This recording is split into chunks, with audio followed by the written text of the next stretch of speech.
Hello everyone, કેમ છો બધા। बारिश चालू हो और उसमें उसमें भी गर्मा गर्म वड़ा पाव मिल जाए तो दिन ही बन जाए।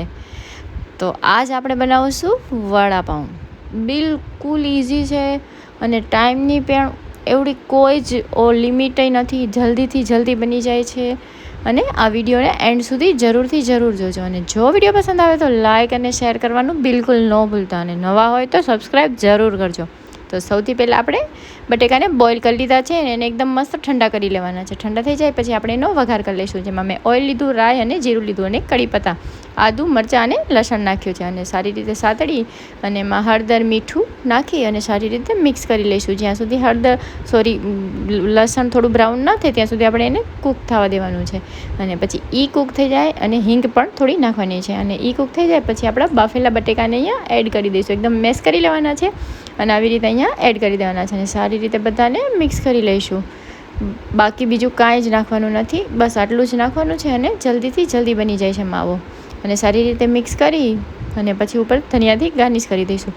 તો રેડી છે આપણો માવો। હવે આપણે ત્યાં સુધી બેસનનો ઘોલ બનાવી લઈએ। તો સૌથી પહેલાં એક વાટકો ચણાનો લોટ લઈ લીધો છે, તેમાં થોડો અજમો અને મીઠું અને હળદર નાખી અને સારી રીતે મિક્સ કરી લેવાનું છે। અજમો નાખવાથી ડાયજેશન સારું થાય છે અને સારી રીતે મિક્સ કરી અને થોડું પાણી એડ કરી દેવાનું, જેટલું જોઈએ એ પ્રમાણમાં પાણીને એડ કરી લેવાનું। તમે જે ભજીયા બનાવતા હોય એ જ રીતનું બેટર અહીંયા બનાવવાનું છે અને હું એનો પાછળનો વિડીયો લેવાનો ભૂલી ગઈ અને એવી રીતનું બેટર તૈયાર કરી લીધું છે। પછી હવે સાઈડમાં આપણે ચટણી બનાવી લઈશું। અહીંયા મેં લસણ તરી લીધું છે અને થોડા મરચાં પણ તરી લઈશું, જે વડાપાઉં સાથે બહુ જ મસ્ત લાગે છે।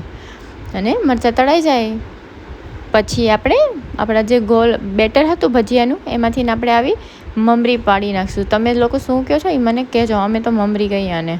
અને આવી રીતે ગરમ તેલમાં આપણે એને તળી લઈશું અને આની ચટણી બનાવવાની છે અને સારી રીતે ચડી જાય પછી આપણે નીકાળી અને એક મિક્સર જારમાં એને એડ કરી દઈશું। અને મિક્સર જારમાં તમને જેટલી બનાવવી હોય એટલા તમે લઈ શકો છો। અહીંયા મને આટલી જ બનાવી હતી, મેં એટલા લીધા છે।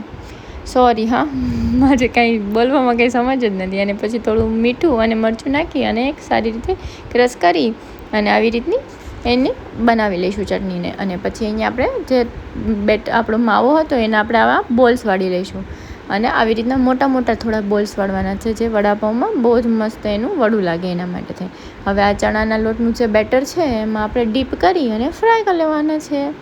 બસ, તો આપણા વડા બનીને રેડી છે। બસ એને એકદમ હાઈ ફ્લેમ ઉપર જ કૂક કરવાના છે, તળી લેવાના છે। તો રેડી છે આપણા વડા। હવે આપણા વડા તો બની ગયા છે, હવે બસ આપણે સર્વ કરશું। તો મેં અહીંયા પાઉં લેવાના છે, તમે કેવા પણ પાઉં ગમે તેવા તમને ગમતા હોય એવા લઈ શકો છો।